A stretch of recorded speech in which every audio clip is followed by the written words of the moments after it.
Bom, boa noite a todos vocês. Eu vou deixar o chat correndo ali para comentários, não tem problema. Eu só não vou poder dar muita atenção ao chat, porque eu preciso prestar atenção aqui nos slides e nos argumentos para vocês, tá bom? Bom, um assunto muito interessante, muito importante, é o assunto que nós vamos debater hoje, que é o direito em terapias naturais. Até algum tempo atrás, esse tema era um tema escabroso para todos nós. Era um tema muito difícil de se debater. Direito em terapias naturais é um tema relevante, porém novo. Por que eu considero um tema novo? Porque durante muito tempo não se conseguiu adequar os princípios que regem o direito dentro das terapias naturais. Inclusive não existiam jurisprudências, casos decididos a respeito do tema terapias naturais. Todos nós sabemos que as terapias naturais não são regulamentadas no Brasil. A grande maioria delas, ou a totalidade delas, não tem nenhuma legislação que versa sobre esse tema. De um tempo para cá, a partir de 2006 para cá, nós tivemos a chegada da Portaria 971 do Sistema Único de Saúde, que implementou aí a ideia da PPIC e da PNPIC, do Programa Nacional de Práticas Integrativas e Complementares. Podemos dizer que, na verdade, essa portaria, que é uma norma infralegal, foi a primeira que apareceu para poder nos nortear um pouquinho sobre a ideia das terapias naturais. A grande vantagem que nós encontramos é que ela, pelo menos, traz aí uma luz no final do túnel. É evidente que nós não temos uma profissão estabelecida, nós somos uma ocupação, e às vezes nós cometemos alguma gafe de dizer que a nossa profissão é reconhecida pelo Ministério do Trabalho e Emprego. Na verdade, a nossa ocupação ela é classificada pelo Ministério do Trabalho e Emprego através de uma CBO. E essa CBO, pelo menos, nos diz quais são as habilidades, quais são as atividades que pertencem aí às diversas classificações da terapia natural. Então nós temos aí, por exemplo, algumas classificações brasileiras de ocupação que são individualizadas, que já passaram por esse processo de individualização. A mais recente foi a terapia Reiki, que teve agora uma classificação brasileira de ocupações individualizada da classificação da família dos terapeutas holísticos. Outras também já tiveram essa individualização algum tempo atrás já, como por exemplo a acupuntura e a psicanálise. Mas a maioria delas ainda estão vinculadas à família dos terapeutas holísticos. Nós temos aí como exemplo a fitoterapia, os florais de bar, a massoterapia, que pertencem ainda à grande família chamada família dos terapeutas holísticos. Mas hoje, na verdade, o que nós precisamos falar, o que nós precisamos abordar com vocês aqui nesse workshop, nessa palestra online, são todas as nuances que envolvem o direito que nos é facultado para o exercício dessas chamadas terapias. E para nós é sempre muito difícil adequar essas novas terapias, porque elas são antigas em sua existência, mas são novas com o reconhecimento aí técnico-jurídico, a esses princípios jurídicos que são muito antigos. Então nós vamos falar um pouquinho hoje sobre os princípios constitucionais. Vamos abordar aí essa questão que acaba confundindo muito a cabeça do terapeuta, muitas das vezes quando vem esses projetos de lei aí tentando regulamentar a ocupação de terapeuta holístico para profissão, que é o direito adquirido e a expectativa do direito. Então nós vamos falar um pouquinho sobre o que a doutrina fala para nós, o que a jurisprudência pode trazer para nós aí nessa questão aí do direito adquirido, dos princípios da Constituição. A legislação, o exercício ocupacional, as decisões que nós vimos aí dentro da primeira e segunda instância, até no Superior Tribunal Federal, as proibições com relação à terminologia que muitas das vezes é aplicada pelo terapeuta, que pode levar a uma confusão, pode gerar aí uma interpretação equivocada sobre a questão do exercício que está sendo facultado a ele, e a questão dos remédios constitucionais, caso ele venha a sofrer algum tipo de tentativa de ser prejudicado aí, né, por outros profissionais que às vezes não entendem ou que não querem entender o espaço que ele tem nesse ambiente chamado ambiente holístico. Bom, princípio de interpretação constitucional é o primeiro aspecto que tem que ser abordado. Muitas das vezes as pessoas falam sobre leis, mas falar sobre leis sem entender o princípio constitucional é como alimentar-se de um alimento sem tempero. É muito importante que nós tenhamos a ideia do que são os princípios de interpretação constitucional. Todas as leis que nós observamos, elas têm que vir com essa ideia de princípio de interpretação constitucional.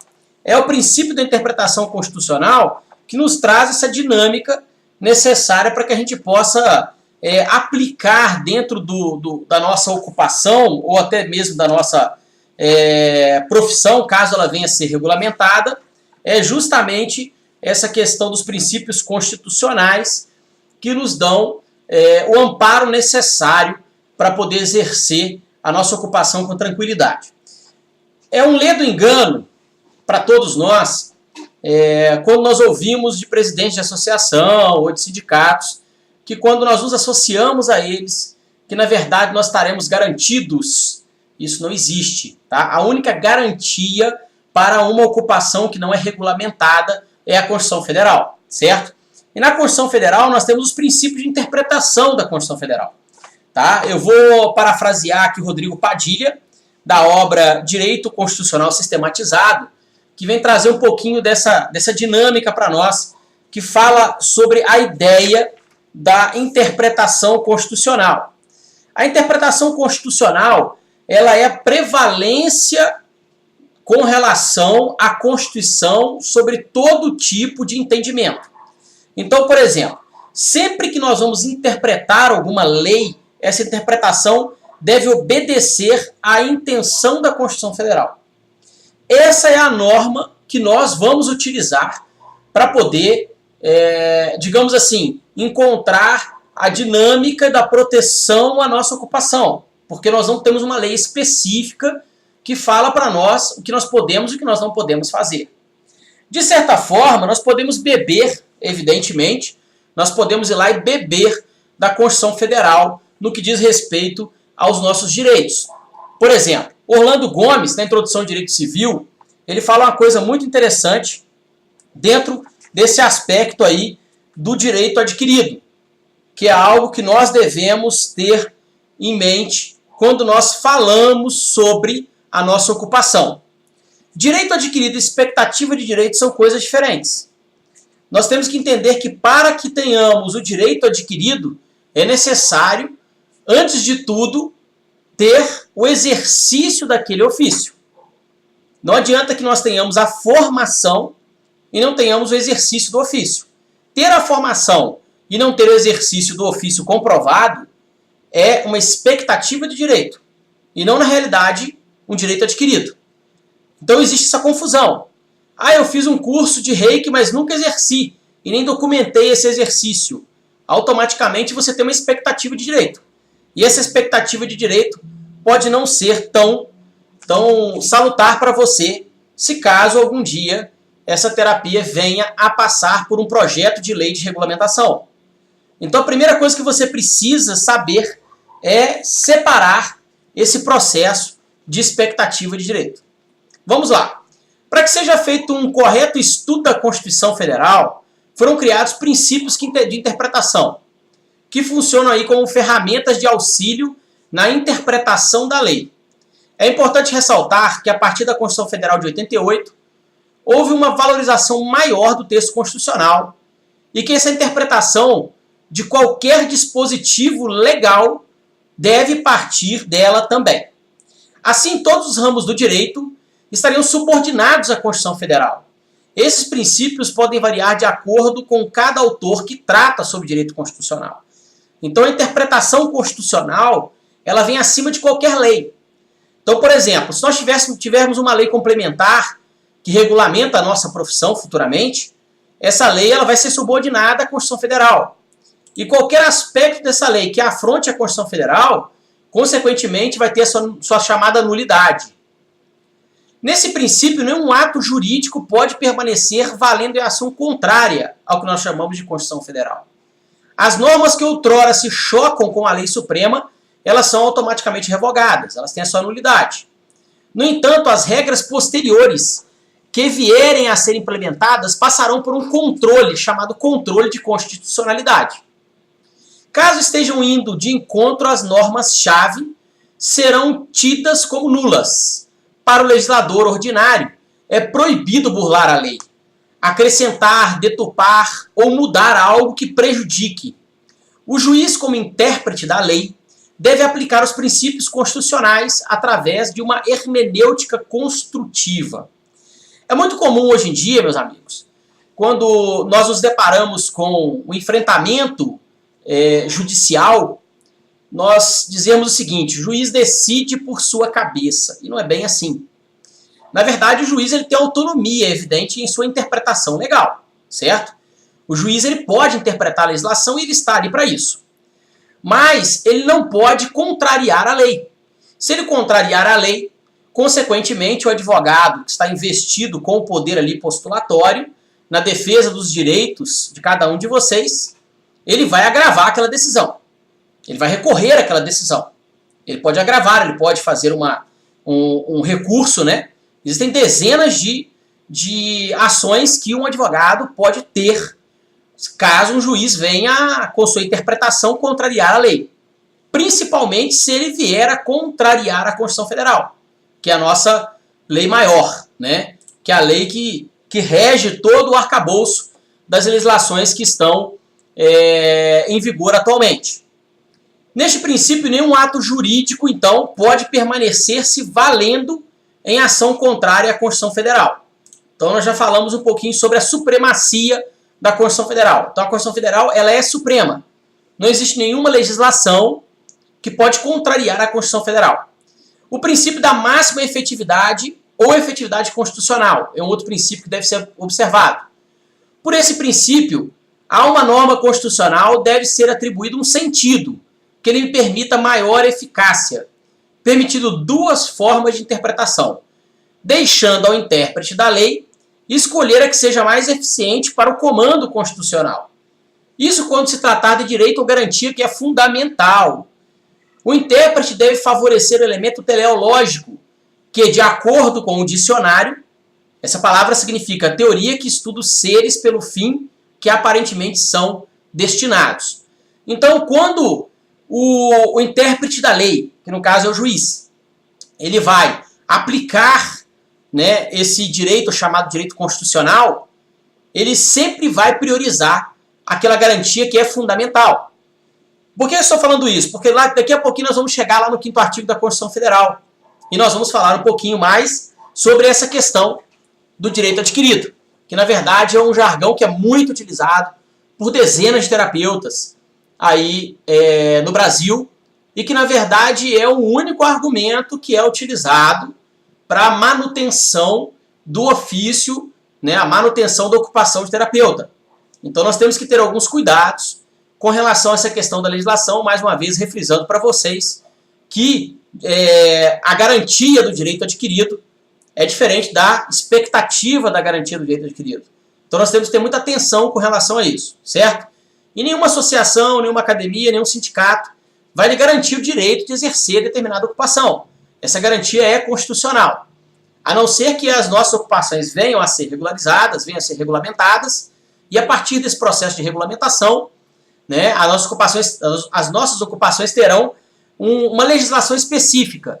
E aí o que vai nos garantir, né, além da Constituição Federal, o que vai nos garantir o exercício da nossa ocupação é também uma lei específica. Hoje nós temos um vácuo normativo, então, diante desse vácuo normativo, a única legislação que poderia nos garantir aí, de certa forma, o nosso exercício ocupacional é a Constituição Federal. Vamos lá. Dando continuidade. Princípio da unidade da Constituição. Esse princípio é muito interessante. No princípio da unidade da Constituição, a lei é tratada de forma sistemática e não isolada. A Constituição é quem faz a ligação e dá a permissão de sistemicidade do ordenamento jurídico, servindo de parâmetro para qualquer processo interpretativo. O que eu quero dizer com isso daí? Muito comum também, e muitas das vezes eu sempre dou essa sugestão para as pessoas que são mais próximas e que às vezes querem falar um pouco da legislação, e é evidente que existem aqueles terapeutas que são muito afoitos e que querem interpretar a lei de acordo com o que é nela descrito e unicamente nessa interpretação chamada interpretação crua.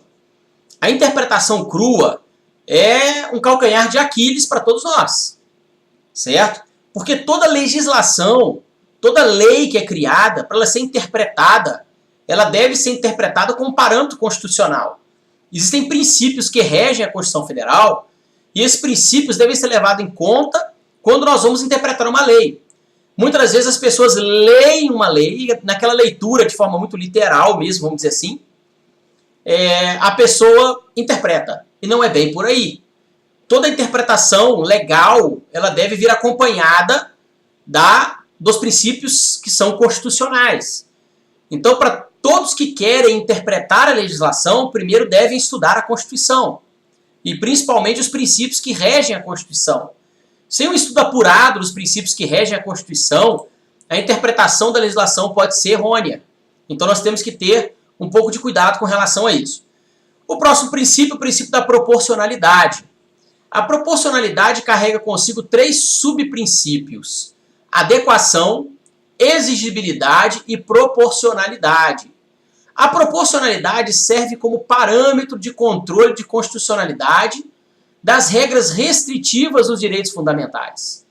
Também atua na solução dos conflitos entre os princípios da Constituição. A adequação exige medidas interventivas em que o meio escolhido pela norma é ideal para alcançar o fim estabelecido, assim mostrando-se adequado. O subprincípio da exigibilidade propõe que o meio indicado seja exigível, não tendo outro como eficiência equiparada e que seja menos danoso aos direitos fundamentais. Então, esse princípio de proporcionalidade, ele tem o objetivo de trazer para nós um parâmetro de controle dessas regras que restringem, né? E também com relação à questão da solução de conflitos entre os chamados princípios constitucionais, porque podem ocorrer conflitos de princípios na interpretação desses princípios. Então, a proporcionalidade é uma medida que visa equilibrar, que visa ajudar nesse processo, né, de harmonização entre um princípio e outro.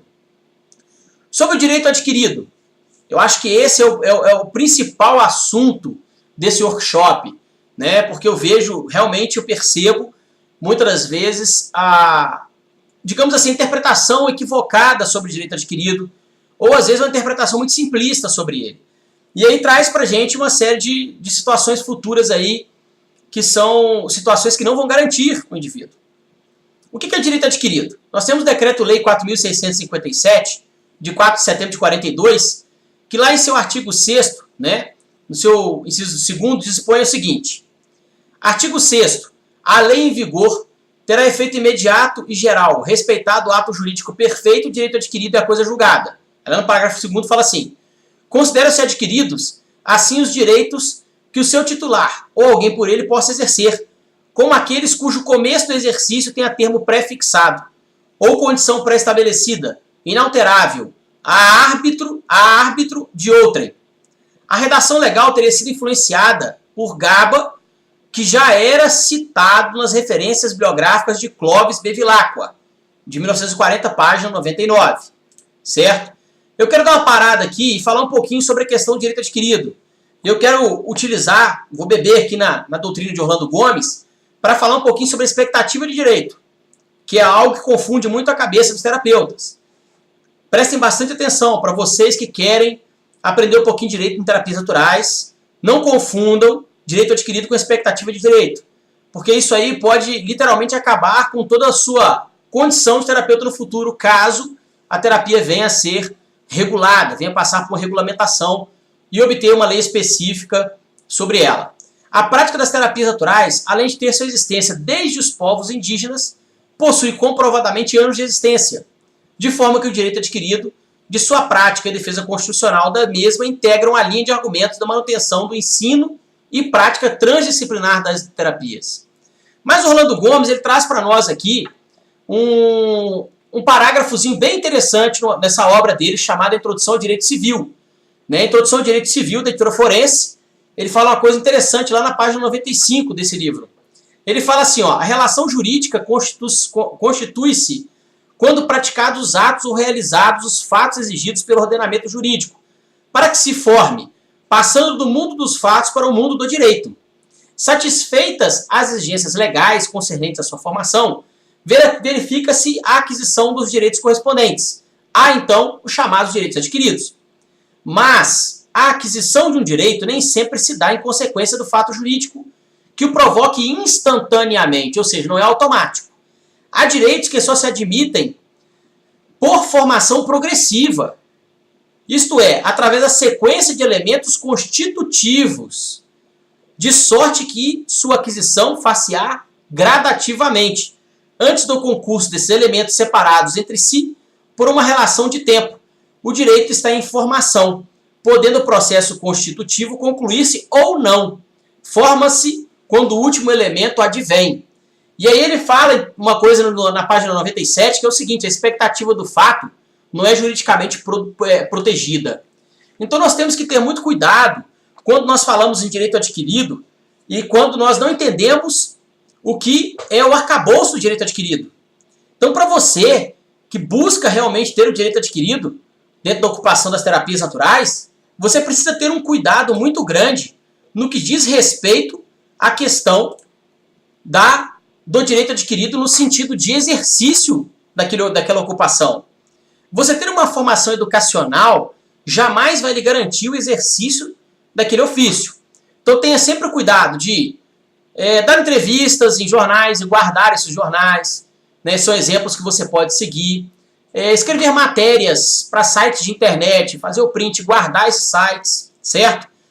De preferência, se você quiser ainda ter, digamos assim, um direito ainda mais consubstanciado, a partir do momento que houver essa publicação, pegue essa publicação, vá até um cartório de registro de títulos, documentos, ou até de notas, e peça ao tabelião para fazer para você, né, uma ata notarial. Você vai ter uma despesazinha para fazer essa ata notarial, mas vai ser um documento que você poderá guardar aí ad eternamente e que tem fé pública.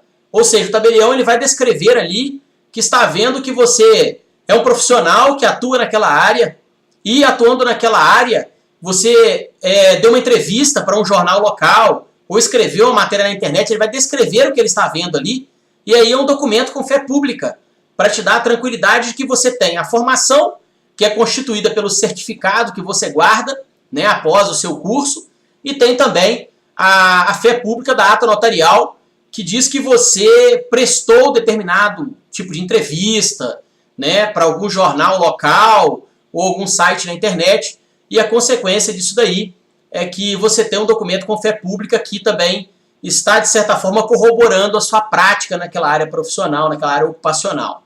Então essa é uma dica que eu dou para vocês, eu mesmo já fiz muito isso, e inclusive eu tenho os meus blocos de recibo, quando eu recebo dos meus pacientes, dos meus clientes, eu tenho um bloquinho de recibo, e eu tenho sempre o canhoto guardado, né, que tem o nome e o dia que foi prestado aquele serviço, e aquilo é um documento também que pode ser utilizado futuramente aí para comprovar o meu exercício ocupacional e eu poder ter aí a plenitude do direito fundamental, do direito adquirido. Então é importante que vocês tenham esse cuidado e saibam sempre separar o que é, na verdade, a expectativa do direito adquirido e o direito adquirido real, tá bom? Então essa é uma dica muito importante que eu quero dar para vocês no sentido aí dessa relação do direito adquirido e da expectativa de direito. Então tenham sempre o cuidado de documentar, né, tudo aquilo que vocês fazem aí como terapeutas na sua cidade, no seu ambiente profissional. Bom, dando continuidade aqui, vamos falar um pouquinho sobre a inexistência de proibição. Já que nós não temos uma regulamentação, esse é mais um dispositivo que nos auxilia, certo? Que é a inexistência de proibição. Ou seja, a Constituição Federal ela fala bem claramente que o que não é proibido é permitido. Ela fala isso para nós lá no princípio de legalidade, né? Mais uma vez eu vou beber aqui do direito constitucional sistematizado, da obra de Rodrigo Padilha, para poder falar um pouquinho para vocês sobre esse princípio também constitucional que está classificado aí nos chamados direitos, né, constitucionais subjetivos, e que é muito importante para que a gente tenha um parâmetro dentro desse aspecto aí. O princípio de legalidade genérica, ele é citado para nós lá no artigo 5º, 2 da Constituição Federal. E nós temos o princípio que mais é utilizado, né, que é o princípio de legalidade penal. Né, é chamado, na verdade, de princípio de reserva legal. Esse princípio de reserva legal, ele também é citado lá no artigo 22 da Constituição Federal, dizendo aí, ó, para nós, na verdade, no artigo 5º, 2 da Constituição Federal, dizendo para nós que não há crime nem pena sem lei anterior que os defina, né? E aí tem um brocado aí jurídico que nós utilizamos no latim que fala nullum crimen nulla poena sine praevi lege, ou seja, não há crime nem pena sem lei anterior que os defina. Lá na Constituição Federal, no artigo 22, fala-se que somente a União Federal pode legislar nessa seara, de forma que não existe qualquer lei que proíba o exercício de terapias naturais. Então, ou seja, essa inexistência de proibição nos dá, constitucionalmente, um direito por vácuo normativo de exercer a nossa ocupação. Só que é evidente que nós temos as balizas legais com relação a esse exercício. Tá? A Constituição Federal ela não é omissa com relação à legislação. Não existe isso.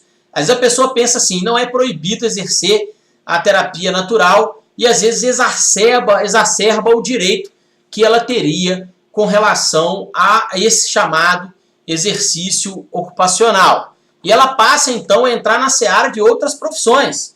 Ela passa, por exemplo, a exercer a medicina de forma irregular, ela passa a exercer a farmácia de forma irregular, ela passa a exercer a fisioterapia de forma irregular e ela acha que isso é normal, porque não há proibição com relação à questão da atividade de terapia natural. Isso é um erro muito grande, porque essas profissões elas têm o direito, né, a determinadas práticas através de uma legislação complementar que regulou a profissão. Então nós temos que tomar cuidado para que não cometamos o erro de entrar dentro de uma seara que é a seara dessas profissões que são regulamentadas e acabar respondendo aí por um exercício ilegal da profissão. Então temos que ter cuidado com relação a isso. Então não podemos elastecer, né, o nosso direito constitucional que nós nos pautamos, né, dentro desse direito constitucional da inexistência de uma proibição legal para o exercício das terapias naturais. Muito importante que todos nós tenhamos essa mentalidade de saber até onde podemos ir, né? Até porque as nossas práticas naturais, nós temos muitas técnicas, muitas e muitas técnicas. Não é necessário que um terapeuta ele lance mão de uma prática, de uma profissão regulamentada, uma vez que nós já temos uma infinidade de terapias que nós podemos utilizar dentro da terapia natural para poder fazer aí o processo de prevenção, em alguns casos até mesmo o processo aí de intervenção também com os nossos pacientes, certo? Vamos falar um pouquinho sobre a legislação para vocês, tá bom? A profissão de terapeuta naturista não está regulamentada. Essa ausência de regulação, que atinge a muitos outros ofícios, por sinal, traz privilégios a algumas ocupações, mas por outro lado também traz transtornos a alguns, como no caso do terapeuta. Porém, a ausência de um marco regulatório da profissão ou da ocupação do terapeuta não impede seu exercício por não médicos, onde a lei não proíbe, não pode o agente representante do Estado ou da União proibir, pois, como já mencionado, não há crime anterior que o defina. Desta forma, o exercício é livre. Como eu falei, né, nós tenhamos aí a prudência também de saber que, embora o exercício ele seja livre, nós temos ali os nossos limites. E respeitar esses limites é muito importante, né, para vocês que estão trabalhando aí, para vocês que estão exercendo aí, né, esse processo da terapia natural, nós termos, vamos dizer assim, os nossos limites também é muito importante, né, para que a gente não venha responder judicialmente por algum excesso que venhamos a cometer por não termos a prudência de exercer somente aquilo que nos é facultado. Legislação do exercício legal da medicina, né, muitas pessoas falam sobre isso, muitos terapeutas ficam com medo de exercer a terapia, e serem aí castigados, prejudicados e perseguidos. Há algum tempo atrás, uma das minhas alunas me trouxe a conhecimento que fez um curso com outro professor, e esse professor disse para ela que se ela exercesse alguma coisa que estava aprendendo dentro de sala de aula, enquanto não estivesse formada, ela poderia ser presa, porque estaria exercendo sem autorização. Isso, na verdade, é um grande erro. Na verdade, é evidente que existe ali dispositivos legais, por exemplo, da perícia, da prudência, né, e tudo mais, que estão nesse bojo aí do exercício ocupacional. Mas dizer que ela seria presa porque ela exerceu alguma coisa, alguma técnica que estava concentrado ali dentro do curso que ele estava aprendendo, é uma grande ingenuidade, e eu costumo dizer que é até um terrorismo educacional. Eu concordo que o indivíduo tem que ter prudência, tem que ter cuidado, e o professor tem que estar atento dentro de sala de aula para orientar o seu aluno do que ele pode e do que ele não pode fazer, dar a ele o conhecimento que ele precisa para exercer aquela técnica, aquela ocupação com os cuidados necessários, com as prevenções que ele precisa, né? Mas esse ato de terrorismo não ajuda ninguém. Muito pelo contrário, esse ato aí pode prejudicar completamente o desenvolvimento, causando aí um bloqueio psíquico no indivíduo e fazendo com que ele não venha, inclusive, aprender mais nada, né? Principalmente nas aulas que dizem respeito a essa pessoa que pratica esse determinado ato de terrorismo educacional. Eu tenho até o hábito, dentro da Unilogos, de fomentar, de incentivar que o indivíduo ele pratique aquilo que ele está aprendendo. É evidente que ele vai praticar aquilo com a supervisão dos professores, com a supervisão da escola, mas que ele tem que praticar, claro que é evidente que ele tem que praticar, se ele não praticar ele não vai aprender, certo? Então ele precisa sim ter aqueles momentos ali de prática de todo o processo que envolve a educação dele enquanto ali estudante das terapias naturais. Falando um pouquinho então da legislação do exercício legal da medicina, é comum vermos diversas intimidações ao trabalho dos terapeutas, onde alegam que o mesmo, ao praticar seu ofício, estaria cometendo um crime de charlatanismo. Isso não reflete a realidade, meus amigos. A definição da profissão de médico não versa sobre terapias naturais. Sendo ela omissa com tal fato, tais práticas não podem ser atingidas pela sua legislação e seu código de ética. De toda forma, o Conselho Federal de Medicina somente legisla para seus pares, não possuindo poderes para elastecer as suas balizas. Há pouco tempo atrás eu estava estudando sobre esse assunto, porque me chegou a informação de que alguns profissionais, algumas classes profissionais, através da sua fiscalização, estavam desejando fiscalizar consultórios, né, e até centros terapêuticos de terapeutas naturais. E, ao que me cabe o entendimento, eles não poderiam legislar e nem tampouco fiscalizar aquelas pessoas que não estão sobre a égide da sua classe profissional. É evidente que eles podem, um fiscal pode promover uma denúncia junto ao Ministério Público, consequentemente, promovendo essa denúncia ao Ministério Público, o Ministério Público vai ser aquele que vai fiscalizar um exercício ilegal de uma determinada profissão. E, inclusive, a profissão regulamentada ela pode oficiar o juiz pedindo até mesmo um mandado para fazer um flagrante delito ali em determinadas instalações aonde, porventura, ela tenha suspeita de que se esteja praticando um ato que é restrito aos profissionais da sua área. Ela pode fazer isso. Agora, ela entrar no ambiente que não é facultado a ela o direito de sua fiscalização, ela não pode, certo? Então, existe ali uma baliza. Ela tem poder de polícia, sim, mas nem a polícia pode entrar em determinado estabelecimento sem mandado judicial. Então, exige ali um cuidado, até mesmo das classes profissionais, quando vão fazer essa fiscalização.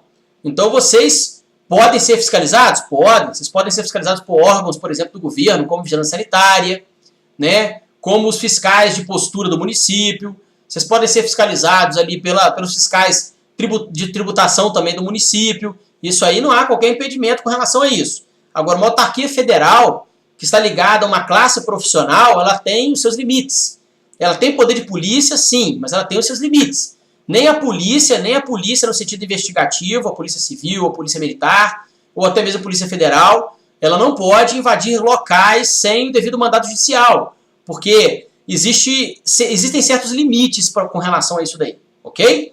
Então, o Conselho Federal de Medicina, ele tem sim condição de fiscalizar seus pares, ele tem condição de denunciar o Ministério Público, sim, caso ele perceba ou ele receba alguma denúncia de que naquele local existe algum tipo de exercício ilegal da profissão de médico.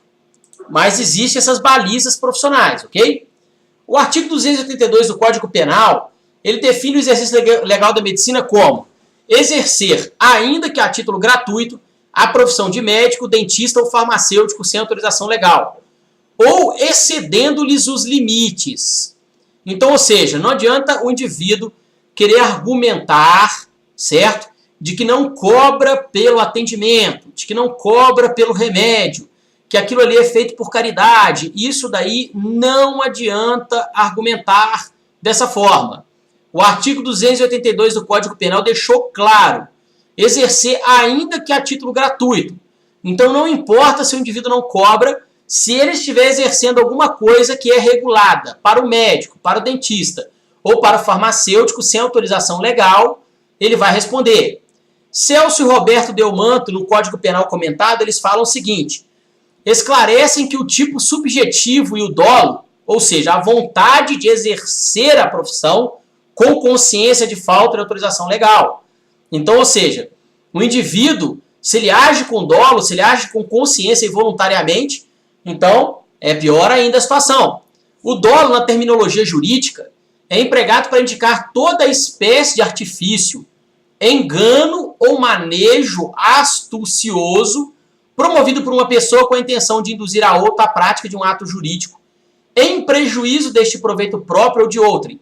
No sentido penal, o dolo é desígnio criminoso, a intenção criminosa de fazer o mal, que se constitui um crime ou delito, seja por ação ou seja por omissão.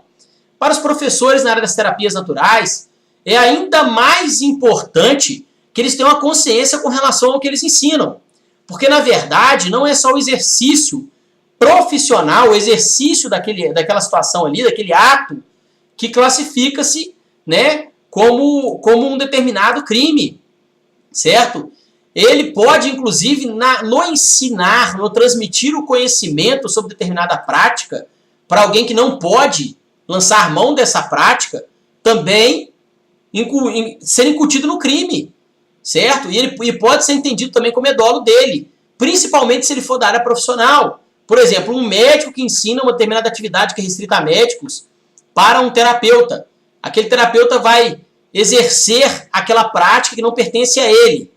Quando chegar a conhecimento do Conselho Federal de Medicina, que foi um médico que ensinou, automaticamente, pelo Código de Éticas do Conselho Federal de Medicina, aquele médico pode ter a sua licença suspensa ou até mesmo cassada.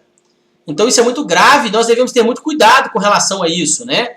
Devemos ter muito cautela com relação a isso daí, certo? Então é importante que nós tenhamos essa mentalidade de saber o que nós fazemos. Uma das coisas que é importante que você saiba é que é o seguinte: a Constituição Federal ela fala claramente que é dado ao cidadão brasileiro a condição de saber, de ter conhecimento sobre as suas leis, mas não é dado a ele a condição de dizer desconhecê-las. Então, ou seja, você não pode, sob o pretexto de não conhecer uma legislação, tentar se eximir da responsabilidade de um ato. Então tem que se ter muito cuidado com relação a isso. Porque a legislação está aí ao alcance de todos. Toda legislação que é publicada no Brasil, ela vai para a internet, vai para todos os meios de comunicação. Ela vai para o Diário Oficial da União, ela vai para todos os meios de comunicação para que o brasileiro tenha acesso livre a essa legislação. Então o indivíduo não pode alegar que não tinha conhecimento sobre determinada lei. Isso não é pretexto para que ele possa exercer uma ocupação, né, e acaba com essa situação trazendo para ele dezenas de transtornos. É evidente que nós temos direitos, mas nós temos que saber até onde nós podemos ir, ok? E isso vale também para aquelas outras profissões, para aqueles outros profissionais que tentam às vezes intimidar o terapeuta. Por exemplo, às vezes nós vemos aí, né, um enfermeiro que vai tentar intimidar o terapeuta, um fisioterapeuta que vai tentar intimidar o terapeuta, né, natural. Isso vale para eles também, certo? Eles têm que ter conhecimento sobre a legislação. O processo de intimidação, também pode ser entendido como crime, ok?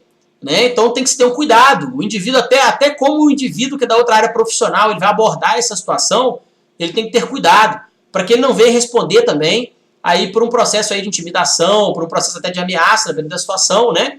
Ou por um processo de injúria, de calúnia, os crimes de honra que circundam aí esse aspecto aí ligado ao exercício das ocupações. Se alguma área se sente ofendida por um terapeuta que está exercendo de forma irregular, ele pode exercer o direito dele de denúncia, certo?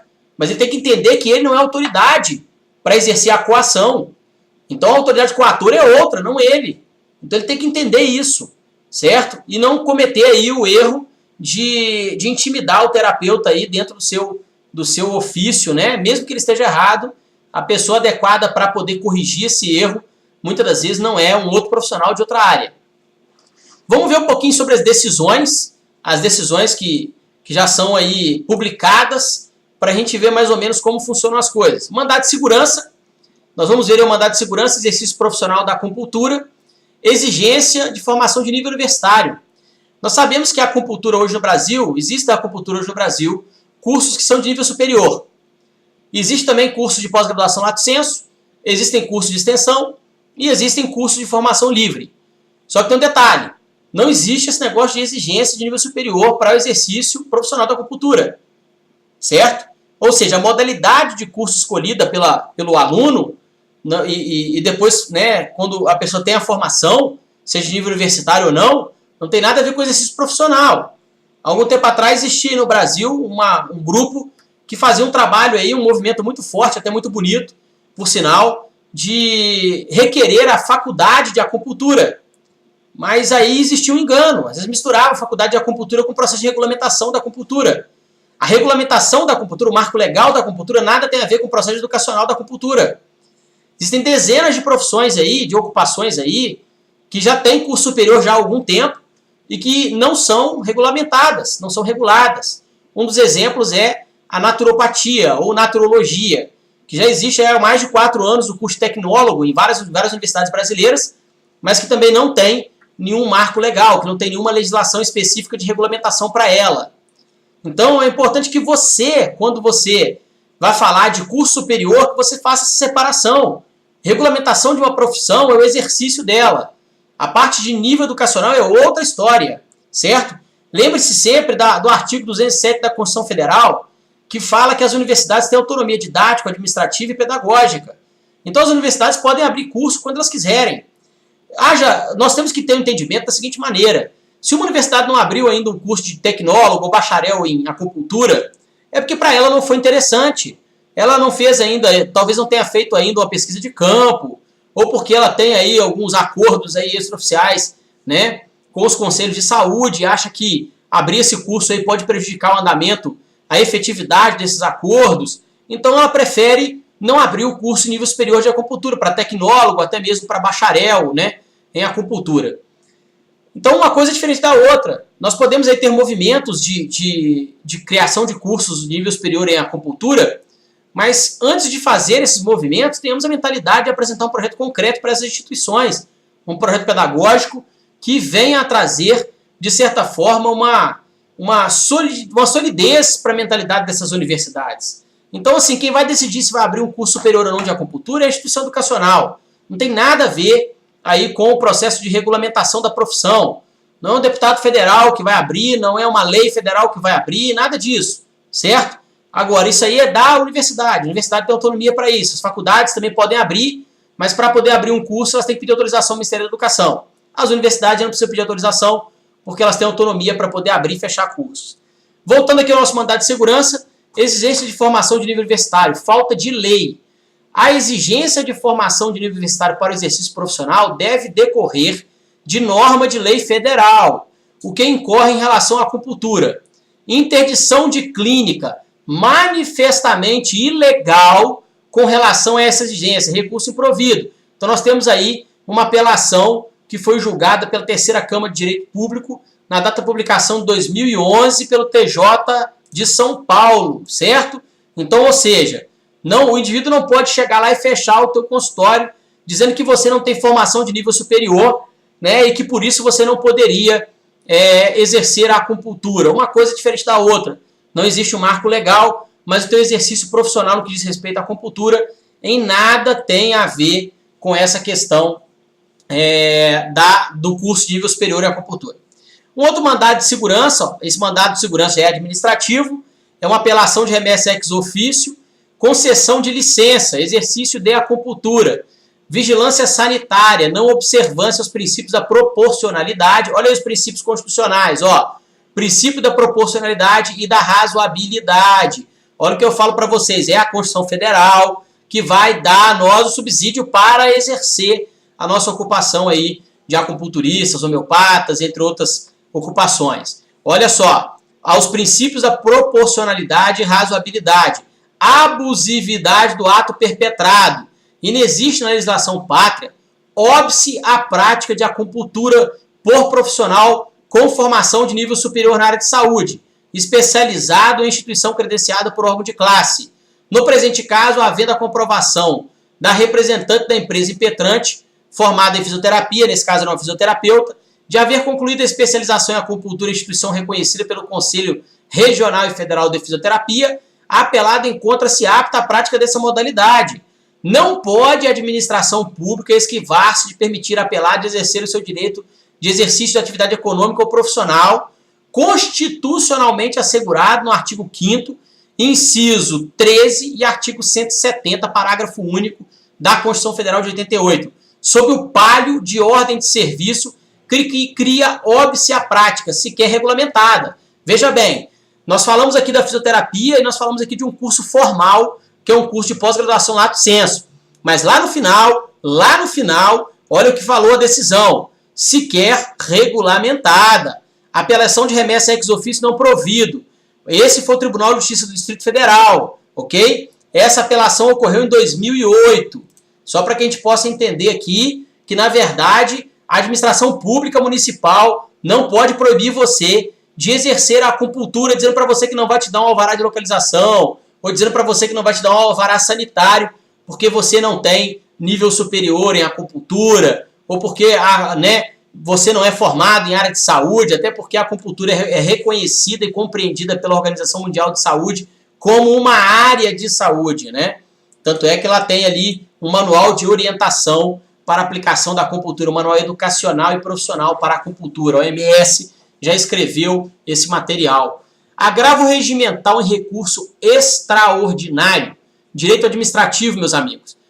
Exercício profissional, acupuntura, atividade não regulamentada. Olha só, nós temos aí agora uma decisão do Superior Tribunal Federal. É uma decisão de 2013. O ministro foi Gilmar Mendes que proferiu essa decisão. Olha só, competência da União para legislar sobre as condições para o exercício de profissões. Nulidade da Resolução 005, de 29 de maio de 2002, em face do que dispõe a Lei 4.119 de 62. Controvérsia decidida com base na legislação infraconstitucional. Ofensa meramente reflexa à Constituição Federal. Ausência de argumentos capazes de infirmar a decisão agravada. Agravo regimental a que se nega provimento. Então, ou seja, atividade da acupuntura não regulamentada. Então, nós temos aí um agravo regimental no recurso extraordinário de direito administrativo, né, o ministro dizendo claramente que a atividade de acupuntura não é regulamentada. Então, ou seja, qualquer tipo de resolução, né, de conselho de saúde que vem dizer que a acupuntura é uma prática exclusiva daquele do Conselho de Saúde, vai passar pelo mesmo processo, né?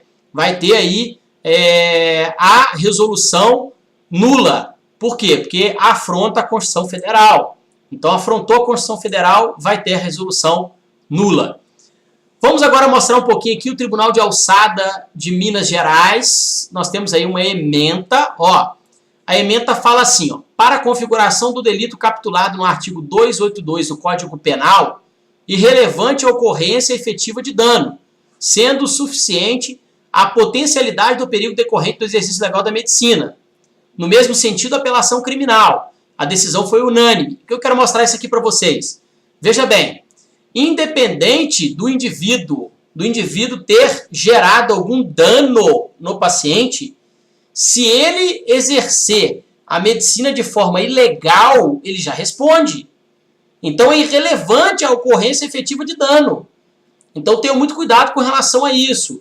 Independente de você gerar uma lesão ou não no indivíduo, se aquilo que você fez é de uma outra profissão, você pode responder. Então tenha cuidado com relação a isso. O simples ato, né, daquela outra profissão pode ser já sobre você um exercício legal daquela profissão. Pode ser exercício legal da medicina, pode ser exercício legal de qualquer outra profissão que já passou pelo processo de regulamentação. Um outro exemplo que nós temos aí, Tribunal de Alçada Criminal de São Paulo, exercício legal da medicina, arte dentária e farmacêutica. Agente que pratica acupuntura sem formação médica. Configuração, aí vem, ó, configuração, aí vem. Inocorrência. Manifestação do Conselho Federal de Medicina e relevância. Conduta do agente que pratica acupuntura sem formação médica não configura o delito de exercício legal da medicina, pois não há regulamento ou norma que proíba a prática do referido sistema de cura chinês, não constituindo modalidade de regulamentação. A manifestação do Conselho Federal de Medicina contrária à manipulação por pessoas sem formação médica. Ou seja, não é uma decisão atual, é uma decisão aí que foi uma apelação criminal feita em São Paulo em 1996. Então, ou seja, o nosso Código Penal não passou por modificação. Então, o Tribunal de Alçada Criminal de São Paulo não reconheceu que o exercício do acupunturista sem formação médica fosse por ele uma conduta aí, digamos, delituosa. Então o indivíduo não praticou uma conduta delituosa quando exerceu a acupuntura sem formação médica, ok? Então temos aí que ter essa noção de que, na verdade, os tribunais, as decisões, as jurisprudências, todas estão indo na direção da defesa do exercício daquelas profissões que não são regulamentadas e que, de certa forma, são perseguidas por outras áreas por uma questão meramente econômica. Vamos falar um pouquinho aí dos termos, para que você possa ter um norte, para que você possa ter uma noção, né, com relação à questão terminológica que deve ser adotada por você por uma prevenção, para evitar que você venha a ter algum problema com relação a essa questão aí do exercício profissional ou ocupacional irregular. Paciente, o termo está correto. Várias áreas profissionais usam o termo paciente. Não quer dizer que esse termo venha a configurar um exercício legal da medicina ou de qualquer outra profissão. Cliente, também está correto. Quando você fala receita, está errado. Quando você fala prescrição, está errado. Se você falar indicação, orientação ou recomendação, está correto. Não há nenhum problema. Você pode até configurar aí, você pode imprimir, você pode ter no seu consultório aí, na sua sala de atendimento, você pode ter um bloco de recomendações terapêuticas, você pode ter um bloco de orientações terapêuticas, você pode ter um bloco de indicação terapêutica. Não há nenhum problema com relação a isso, tá? Muito cuidado também com a utilização do termo doutor, certo? Muitas pessoas utilizam o termo doutor, às vezes de forma incorreta. O doutor é aquele que tem doutorado acadêmico ou que tem um doutorado honorífico, honoris causa, por exemplo. Se você se enquadra em uma dessas duas situações, você pode usar o título doutor sem nenhum problema. Outras áreas profissionais, através de resolução, vem recomendando que os seus pares utilizem o título de doutor. A mais recente foi a fisioterapia. E hoje os fisioterapeutas estão utilizando o título de doutor. Mas aí o que ocorre? O Conselho Profissional, que é uma autarquia federal, né, está dando a ele o subsídio. Então, se ele vir a ter algum problema ou não com relação a isso, aí é por conta daqueles conselhos ali que são chamados conselhos profissionais, autarquias federais. Mas nós que somos terapeutas e não temos ainda um marco legal, não temos aí uma legislação específica, eu oriento a não utilizar o título doutor, a não ser que você tenha um doutorado ou que você tenha um doutorado honoris causa.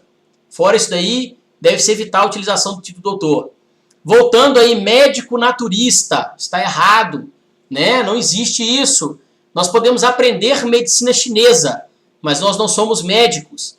Existe uma coisa muito diferente, o ensino é uma coisa, o exercício é outra. O termo médico é vinculado ao exercício profissional do médico formado pela medicina hipocrática, pelo método alopático ou até mesmo especialista em homeopatia, mas é a medicina hipocrática. É diferente. Então esse termo médico ele é vinculado a uma profissão já devidamente estabelecida e que possui uma regulamentação específica. No nosso caso, nós não podemos nos chamar médico, mesmo que nós venhamos a aprender a medicina oriental, a medicina ayurveda, a medicina tradicional chinesa, a medicina chinesa, né, a medicina tibetana, a medicina indígena. Independente do que você aprende, o que você aprende em conteúdo, em matéria, não tem o intuito de lhe formar médico. É diferente. O que é correto? Correto utilizar o termo terapeuta naturista, terapeuta naturólogo, terapeuta naturopata, não há nenhum problema. Atendimento é correto, consulta é correto, sessão também é correto.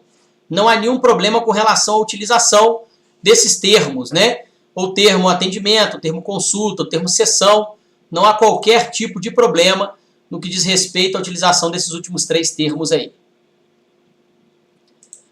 Vamos falar um pouquinho agora sobre os 5 principais remédios constitucionais, para que você possa aprender um pouquinho sobre essa questão da legislação dos remédios constitucionais, o que a Constituição tem para aplicar ao seu paciente.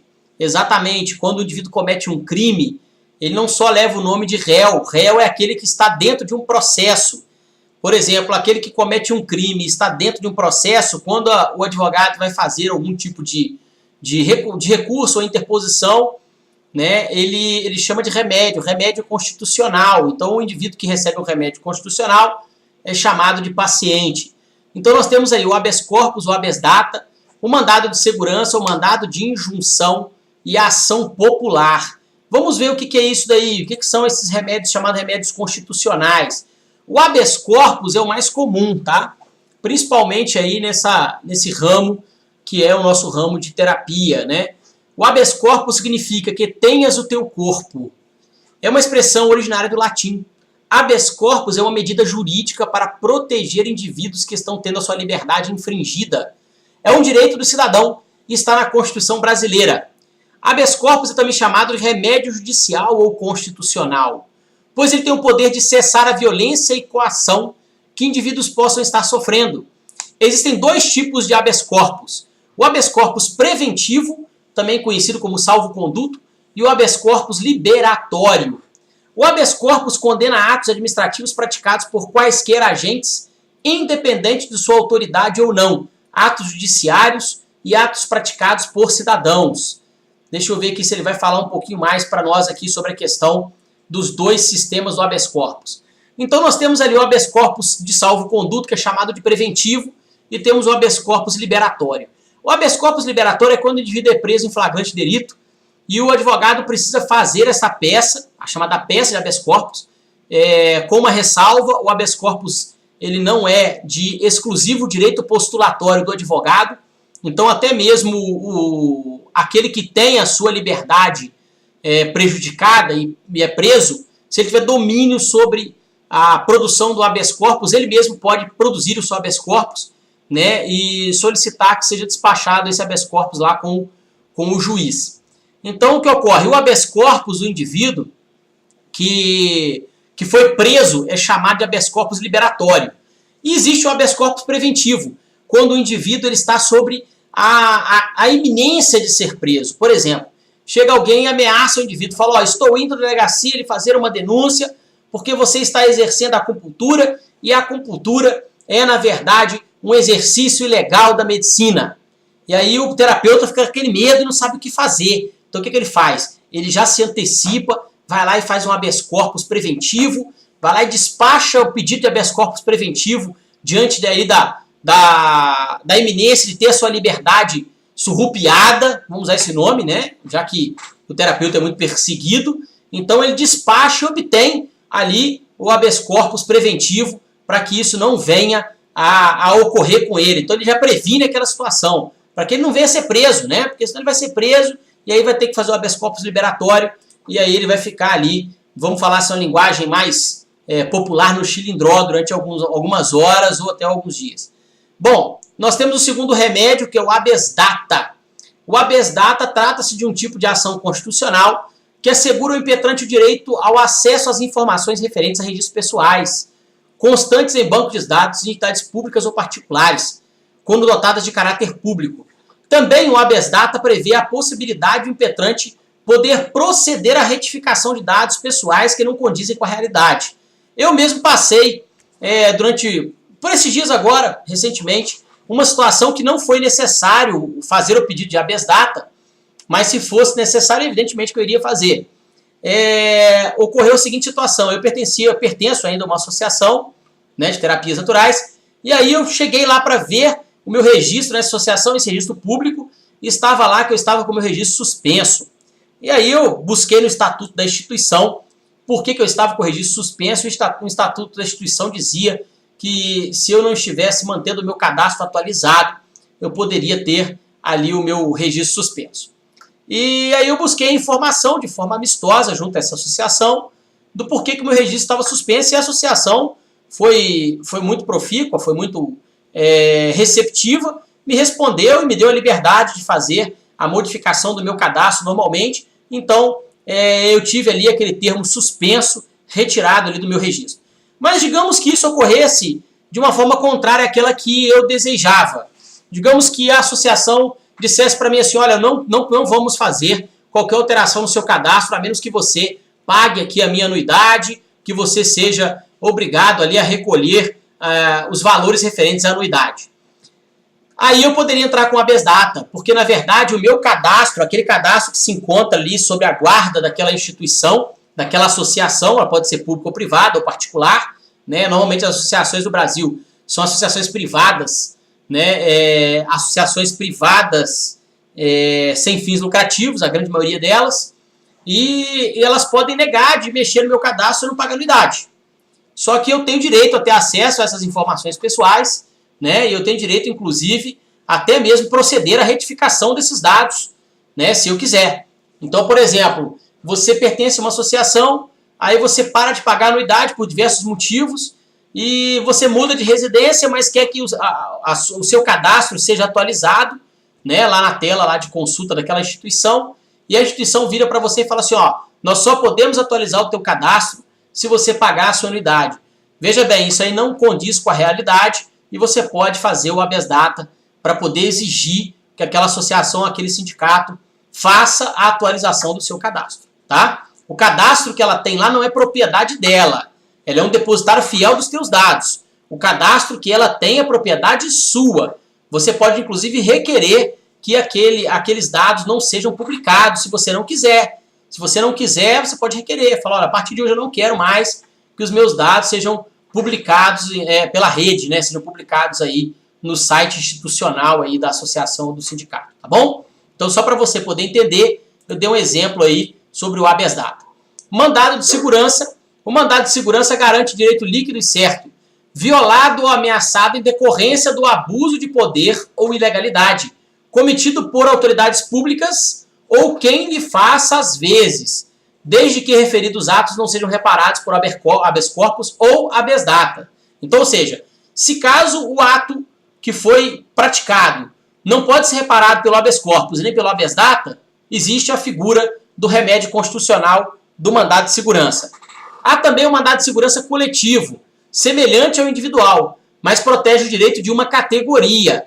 Relativamente ao mandado de segurança coletivo, sua inserção no ordenamento jurídico brasileiro ocorreu com a Constituição de 88, artigo 5º, né? Aí nós vamos ter aí o mandado de segurança coletivo, pode ser impetrado por partido político com representação no Congresso Nacional, organização sindical, entidade de classe ou associação legalmente constituída em funcionamento há pelo menos 1 ano, em defesa dos interesses de seus membros ou associados.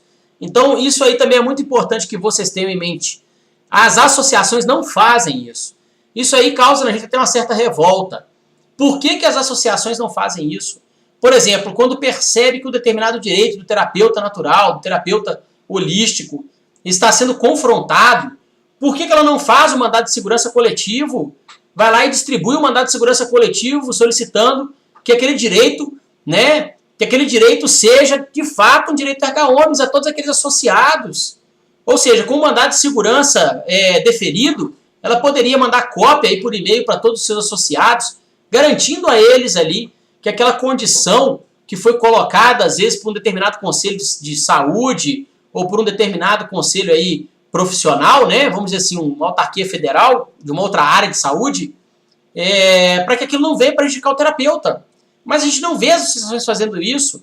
Isso daí me causa revolta. Ao longo de 12 anos que eu estou nessa área, eu percebo uma inoperância muito grande, né? Infelizmente, uma inoperância muito grande dessas associações no que diz respeito aos remédios constitucionais, né? Aos direitos que o indivíduo poderia usufruir aí, da segurança também profissional que o indivíduo deveria ter. Eu acho que isso daí deveria ser observado pelas associações, porque existem, é claro, associações que estão aí, né, com presidentes ad eternos, que estão aí só para receber anuidades, mas tem muitas associações que estão aí fazendo um trabalho decente, né, que estão aí fazendo um trabalho digno e que às vezes poderiam usar um pouquinho mais dessas ferramentas constitucionais e às vezes não acabam utilizando porque não percebem que esses direitos coletivos estão aí ao alcance da associação. Um outro remédio constitucional chamado de mandado de injunção. O mandado de injunção pode ser definido como um instrumento jurídico posto à disposição do cidadão ou de uma pessoa jurídica, como um meio de se assegurar coletiva ou individualmente o exercício de um direito declarado pela Constituição, mas que todavia não é efetivamente gozado, visto que é ainda pendente de norma infraconstitucional reguladora. Então é mais um remédio constitucional que está à disposição aí do indivíduo, né, ou até mesmo das associações, né, que, como já disse, como um meio de assegurar coletiva ou individualmente o exercício de um direito declarado pela Constituição. Então, ou seja, o mandado de injunção também poderia ser utilizado. Então nós temos que ter aí esse discernimento e passar também a cobrar aí das associações, dos sindicatos, passar a cobrar dessas autoridades que estão aí investidas por nós, que nós investimos essas autoridades, passar a cobrar delas que tenham uma atividade que realmente venha fazer a diferença para os terapeutas, né? Que venha fazer diferença dando a eles segurança. Nós sabemos que nós pregamos a paz, nós pregamos a harmonia, mas nós sabemos também que os direitos só são conquistados por aqueles que os requerem. Então, se você não requerer o teu direito, você nunca vai ter. Então, você precisa ter essa dinâmica e ter essa mentalidade de requerer o seu direito, de exercer o seu direito, né? Isso aí é fundamental para que as nossas ocupações um dia, inclusive, venham a se tornar profissões. Na ação popular, um último remédio constitucional que nós vamos falar hoje. Segundo a Constituição do Brasil, de 1988, lá no seu artigo 5º também, qualquer cidadão é parte legítima para propor a ação popular que vise anular ato lesivo ao patrimônio público ou entidade que o Estado participe, à moralidade administrativa, ao meio ambiente e ao patrimônio histórico e cultural, ficando o autor, salvo comprovada má-fé, isento de custas judiciais e do ônus da sucumbência. Então, ou seja, qualquer cidadão é parte legítima para propor uma ação popular. Ou seja, qualquer ato que venha lesionar, que venha prejudicar o patrimônio público, ou uma entidade, ou um Estado, ou até mesmo a moralidade, né, ao meio ambiente, o patrimônio histórico e cultural, pode ser ato, né, que venha receber aí uma ação popular. Agora eu vou falar um pouquinho sobre a acupuntura. A acupuntura é patrimônio intangível da humanidade pela Unesco. Então nós já sabemos que ela é patrimônio cultural. O Brasil é signatário da ONU. Ele tem que respeitar os tratados internacionais. Se a Unesco reconhece a acupuntura como patrimônio intangível da humanidade, ele é patrimônio histórico e cultural. Se ele é patrimônio histórico e cultural, as associações e nós, indivíduos, poderíamos propor ação popular contra qualquer medida que venha a tentar prejudicar a legitimidade, né, do patrimônio público chamado acupuntura. Nós temos que ter essa dinâmica. Inclusive as outras áreas, como homeopatia, né, como o reiki, a massoterapia, como a psicanálise, nós temos que começar a trabalhar propostas para enviar para a Unesco, propostas para enviar para a ONU. Para que isso? Para que a gente possa conseguir conquistar aí, né, o patrimônio cultural também, intangível também dessas áreas, mostrando que essas áreas que elas existem desde os povos indígenas. Algumas delas, né, evidentemente, existem desde os povos indígenas, desde a medicina ancestral, trazendo para a ONU, trazendo para a Unesco essas informações para que elas possam declarar essas áreas também como patrimônio intangível da humanidade, através da sua cultura, através aí do seu patrimônio histórico. Isso é muito importante. Nós estamos esse ano trabalhando, né? O Dr. Zoran Vitorovic, que é o embaixador de carreira, que faz parte do Conselho Acadêmico da Unilogos, está trabalhando com afinco lá junto com o Departamento Econômico e Social da ONU para que nós possamos conseguir o status consultivo. O que é o status consultivo perante a ONU? É a capacidade que nós teríamos de participar das reuniões, fazer propostas, né? Ou seja, nós teríamos um status realmente consultivo junto às Nações Unidas. E nós vamos conseguir isso. Nós estamos trabalhando com afinco, né? Cumprindo todas as exigências aí que nos são enviadas pelas Nações Unidas para que a gente possa conseguir o status consultivo. Nós já somos aí membros da Academia de Impacto, nós temos o prêmio de qualidade da Academia de Impacto da ONU, da 7ª Secretaria da ONU, né, e participamos da Unesco. Então agora nos falta só esse passozinho aí que é obter o status consultivo para que a gente possa trabalhar ainda mais firme nesse projeto aí de propor algumas coisas novas para a ONU, para a Unesco, para poder dar ainda mais subsídio às terapias naturais. Mas para isso aí nós precisamos nos organizar, certo? O primeiro passo é nós termos organização e termos aí, evidentemente, a mentalidade de saber o que é o nosso direito e como exercer o nosso direito, ok? Eu não tenho o intuito de me estender muito nesse workshop, é evidente que outras versões desse workshop podem vir a ocorrer, inclusive aguardo sugestão de vocês, de dúvidas relacionadas ao direito em terapias naturais, para que nós possamos fazer algumas palestras até menores, de meia hora, 40 minutos, mas que venham a agregar ainda mais num trabalho contínuo, que é essa correlação do direito com as terapias naturais. E agora eu quero falar um pouquinho sobre o que o Eduardo João Couturi ele falava para nós. O teu direito, o teu dever é lutar pelo direito. Mas se um dia encontrares o direito em conflito com a justiça, luta pela justiça. O direito é filosofia, a justiça é prática.